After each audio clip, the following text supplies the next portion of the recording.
Every day, Sir Topham Hatt came to the station to catch his train.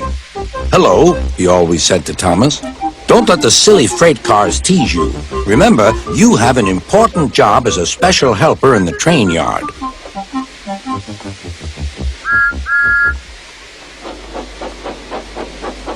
There were lots of freight cars, and Thomas worked very hard pushing and pulling them into place.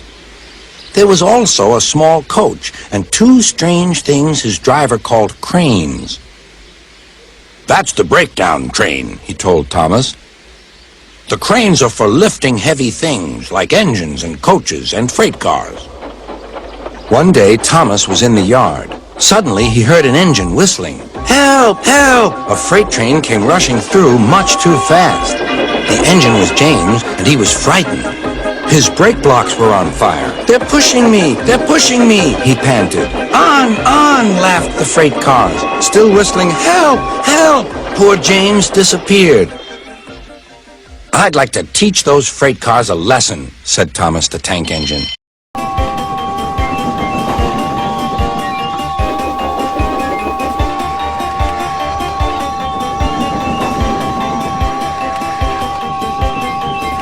I've got to stop! I've got to...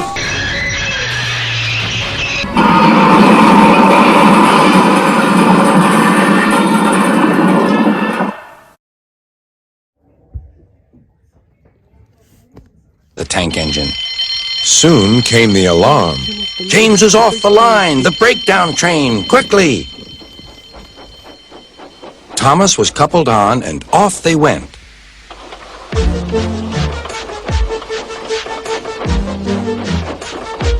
Thomas worked his hardest. "Hurry, hurry, hurry," he puffed. He wasn't pretending to be like Gordon. He really meant it. "Bother those freight cars and their tricks. I hope poor James isn't hurt."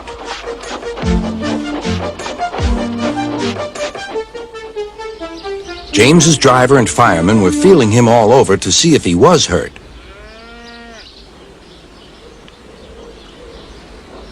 "Never mind, James," they said. "It was those silly freight cars and your old wooden brakes that caused the accident." Thomas pushed the breakdown train alongside. Then he pulled away the unhurt freight cars. "Oh dear! Oh dear!" they groaned. "Serves you right! Serves you right!" puffed Thomas. He was hard at work, puffing backwards and forwards all afternoon. "This'll teach you a lesson, this'll teach you a lesson," he told the freight cars. And they answered, "Yes, it will, yes, it will." They left the broken cars, then with two cranes they put James back on the rails.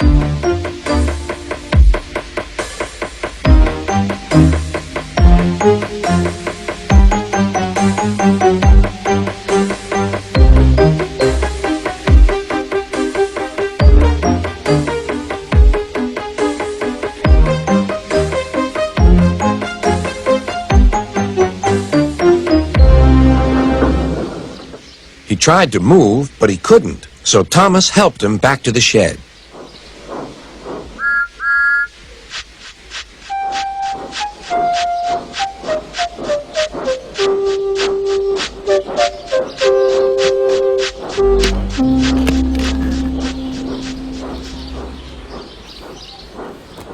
Sir Topham Hatt was waiting anxiously for them.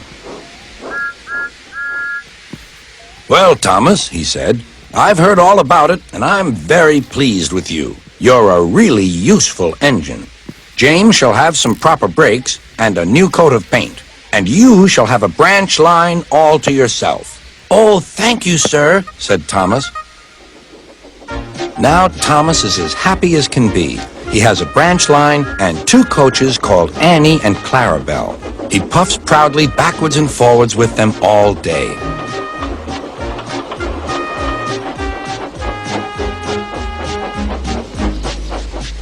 He is never lonely. Edward and Henry stop quite often and tell him the news.